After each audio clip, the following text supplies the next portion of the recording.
एक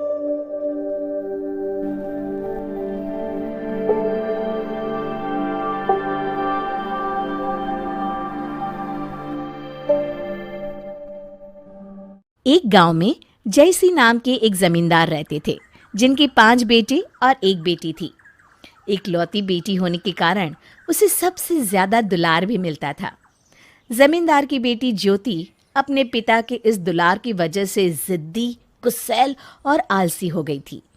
एक दिन जमींदार की पत्नी सुधा ने उनसे कहा, अजी, बेटी तो पराया धन होती है, तुम इसे इतना सिर ना चढ़ाओ, शादी के बाद कैसे निभाएगी। तब जमींदार ने कहा, तुम चिंता मत करो, मैं इसके ससुराल कहीं ना कर भिजवा दूंगा। गांव में सभी ज्योति के आलस और गुस्सैल स्वभाव को जानते थे, इसलिए कोई भी उससे शादी नहीं करना चाहता था। समय गुजरता जा रहा था। एक दिन जमींदार ने गांव के सबसे होनहार लड़के रवि को बुलाया और कहा, देखो वीर, तुम्हारे पिता भोलाराम ने मुझसे जो कर्ज लिया है, तुम उसे आज तक चुका रहे हो। तुम मेरी बेटी से शादी कर लो, मैं तुम्हारा वो सारा कर्जा माफ कर दूंगा, और यही मेरी शर्त भी है। मजबूरन रवि को इस शादी के लिए हाँ कहनी पड़ी और दोनों की शादी हो गई। लेकिन शादी के बाद भी ससुराल में भी ज्योति का व्यवहार नहीं बदला। अब तो वो पति के साथ ससुर को भी फटकार लगा देती थी और कोई उससे जमींदार के डर की वजह से कुछ नहीं कह पाता था। लेकिन अब रवि से ज्योति की ये हरकतें देखी नहीं जा रही थी। उसने ज्योति को सबक सिखाने का एक उपाय निकाला।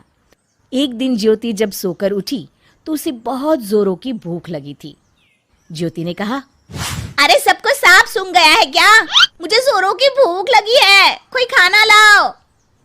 ज्योति, आज खाना तुम्हें बनाना है। ज्योति रुआंसी होकर कहने लगी, ना बाबा ना, इस कड़ाके की ठंड में मुझसे खाना वाना नहीं बनेगा। हाँ, अच्छा ठीक है, खाना मैं बना लूंगा, बस रसोई में तुम मेरी थोड़ी मदद कर देना। अब रवि की बात मानने के अलावा ज्योति के पास कोई चारा नहीं था। दोनों ने मिलकर खाना बनाया।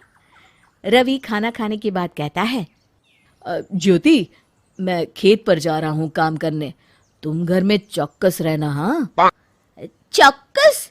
वो क्यों? तुम्हें ये बात नहीं पता, लेकिन दिन में प्रेत यहाँ से गुजरते हैं और जो भी उनकी तरफ देखता है वो उसे नोच डालते हैं। ज्योति डर गई। नहीं नहीं, तब तो मैं यहाँ नहीं रहूंगी। तो क्या तुम मेरे साथ खेत चलोगी? मैं इस ठंड में बाहर नहीं जा सकती। लेकिन एक बात तो बताओ, ये प्रेत तुम्हारे सामने क्यों नहीं आते? मेरे सामने भी आते हैं, पर जो उनकी तरफ देखता है या उनसे आंख मिलाता है, प्रेत उसी पर हावी हो जाते हैं। इसीलिए तो हम अपने दिन भर के काम में इतना व्यस्त रहते हैं ताकि उनकी तरफ देखने का समय ना मिले। अच्छा, अब मैं जा रहा हूँ। इतना कहकर रवि खेतों की ओर चल दिया। घर में खाली बैठी ज्योति को अब ये सोचकर डर लगने लगा। उसने सोचा, हे भगवान, अब मैं क्या करूं? यहाँ अकेले मुझे काम करते रहना चाहिए ताकि मेरा भी ध्यान प्रेत पर न जाए। अब बिना माँ के काम करना ज्योति की मजबूरी बन गई थी। वो डर से खाली भी नहीं बैठ सकती थी। उसने मन में सोचा, रवि के आने से पहले क्यों ना खाना ही बना लूं। उस रात को खाना ज्योति ने बनाया। रवि जब घर आया तो देखा पूरा घर साफ होने के साथ साथ रात का खाना भी बन गया है। ये देखकर वो बहुत ही खुश हुआ। ज्योति ने कहा, आज प्रेत नहीं आए जी, मैं पूरा दिन काम में ही जुटी रही। हाँ, तभी शायद वो बगल से निकल गए होंगे। इसके बाद अब रोज ज्योति डर के मारे काम करने लगी और धीरे धीरे उसका स्वभाव बदल गया। 2 महीने निकल गए और एक दिन जमींदार अपनी पत्नी के संग अपनी बेटी ज्योति से मिलने आए। ज्योति को देख वो दंग रह गए। वो तो भाग भाग कर घर का सारा काम कर रही थी। उसके शरीर में बिल्कुल भी आलस नहीं था।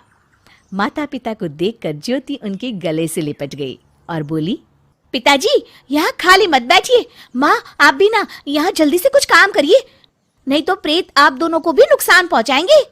जमींदार को बेटी की बात माननी पड़ी और वो आंगन में रखे भूसे को घर में रखने लगे शाम को जब रवि और उसके पिता खेत से लौटे तो दोनों अचंभित खड़े देखते रह गए। किसान ने जमींदार से क्षमा मांगी। मुझे तो कुछ समझ में नहीं आ रहा है। बेटा रवि, ये कैसा प्रेत, किस प्रेत की बात कर रही है ये? रवि ने जमींदार से सारी बातें बताई। पिताजी, मुझे माफ करिएगा, लेकिन मैंने ज्योति के आलस को दूर करने के लिए ये प्रेत वाला झूठ बोला था, और भोली भाली ज्योति प्रेत वाली बात को सच मानकर खाली बैठने से डरने लगी और काम करने लग गई। अब देखिए ना, आपकी बेटी कितनी मेहनती और समझदार हो गई है। रवि की समझदारी और चालाकी से ज्योति के माता पिता बहुत खुश थे और सभी प्रेत वाली बात पर हंसने लगे।